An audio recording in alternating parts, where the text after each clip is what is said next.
What's up, kiddos? Perplexed 33 here, and welcome to my world. Don't really have anything planned to talk about today, just wanted to get another vid out. As many of you know, I've been having some health issues. I've got 3 ultrasounds scheduled for tomorrow, possible hernia, cyst on my ovary, and possible problems with my gallbladder, but you know, things happen, and I always roll with the punches. Sometimes I don't want to be a survivor, but unfortunately that's kind of where my life has led me. So it's made me a pretty strong person, and I survive most everything, whether I want to or not. I usually get through it.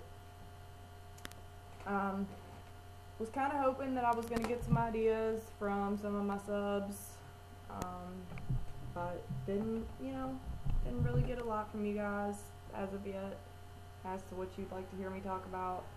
Got a couple requests to talk a little bit more about my spiritual beliefs, so maybe we'll start touching on that a bit. I got a lot to say about that, so of course it won't all be here, but we'll talk about it a little bit.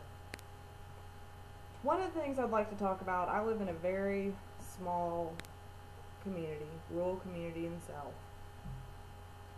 and pretty much almost everyone here is a proclaimed Christian,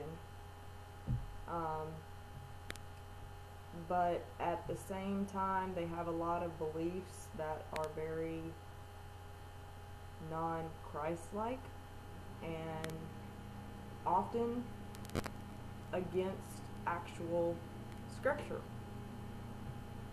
One thing I'd like to talk about is the people who believe that drinking is a sin.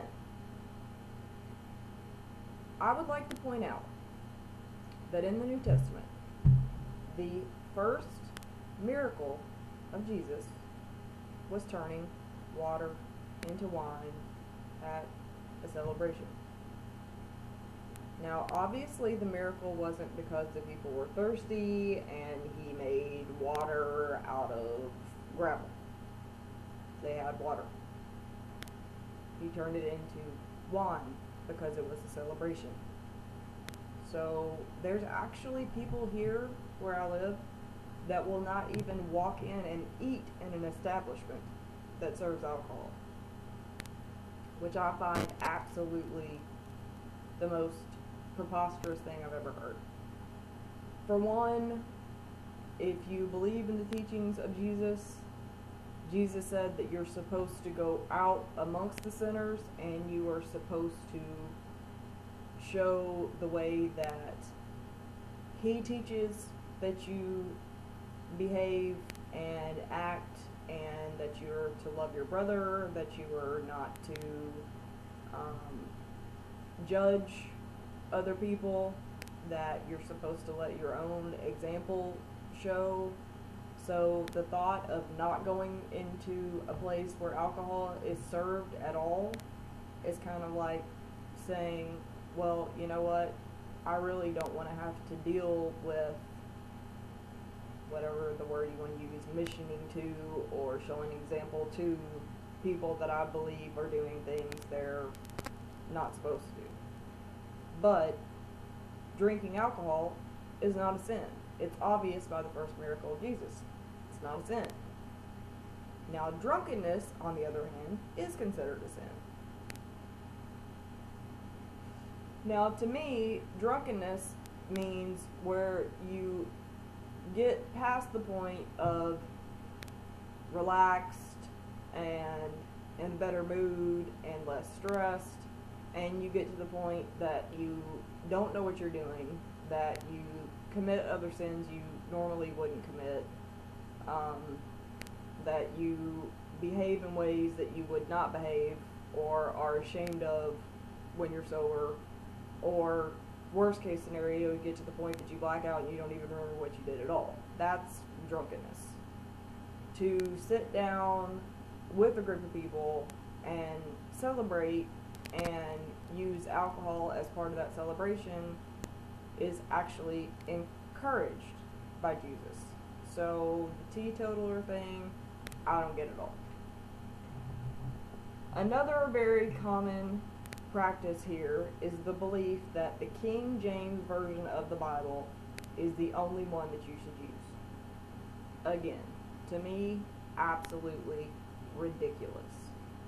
First of all, the Bible was obviously, for anyone that has an eighth of a brain, not written in English. It was written in Aramaic, it was written in Hebrew, it was not written in English. So instead of translating the original language into the modern language that people now understand and speak on a daily basis so they can understand the messages in the Bible the best, some people have decided, for whatever reason I have no idea, that the King James Version, which is written in Middle English, is the correct version of the Bible. It is the only one that should be read and studied. Now, why would God and or Jesus want you to have to learn a dead language, understand a dead language, on top of trying to get the spiritual message he's trying to get across? It makes absolutely no sense to me whatsoever. I've had this argument with many people and have yet to get a legitimate answer of any kind that makes any sense as to why they think the King James Version is the version of the Bible that should be used. Yeah, it sounds kind of poetic with the these and the thous, and you know, sometimes it does sound pretty, but it's much more difficult to understand, and a lot of people aren't even able to understand it. I could go on and on about my complaints with modern Christianity, especially in the Bible Belt, especially in small communities. I could go into hypocrisy, I could go into a lot of things, but I don't want all of my vids to be about spirituality and Christianity, so I thought I'd touch on it a little bit on this video, and then maybe talk about a couple other things. Not really sure what else is on my mind right now.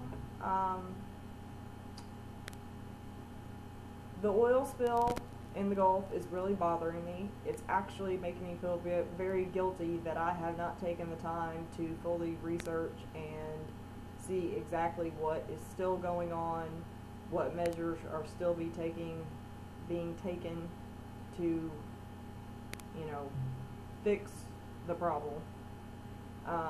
But I think it's one of the worst travesties that has happened in my lifetime.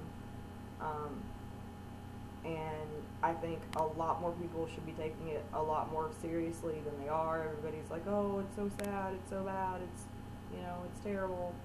But I don't think they understand how terrible it is. And I think part of that is the American culture's idea of just taking what's force-fed to them, and it's kind of like people are saying, okay, it's not good, so they're accepting that it's not a good thing, but they're not going and searching for themselves to find out what they can do to help. And I'm guilty of this right now myself, because I've been going through personal things, and I should be searching more for the truth and what I can do about it, and I hope to find those things out and share them with you in the near future.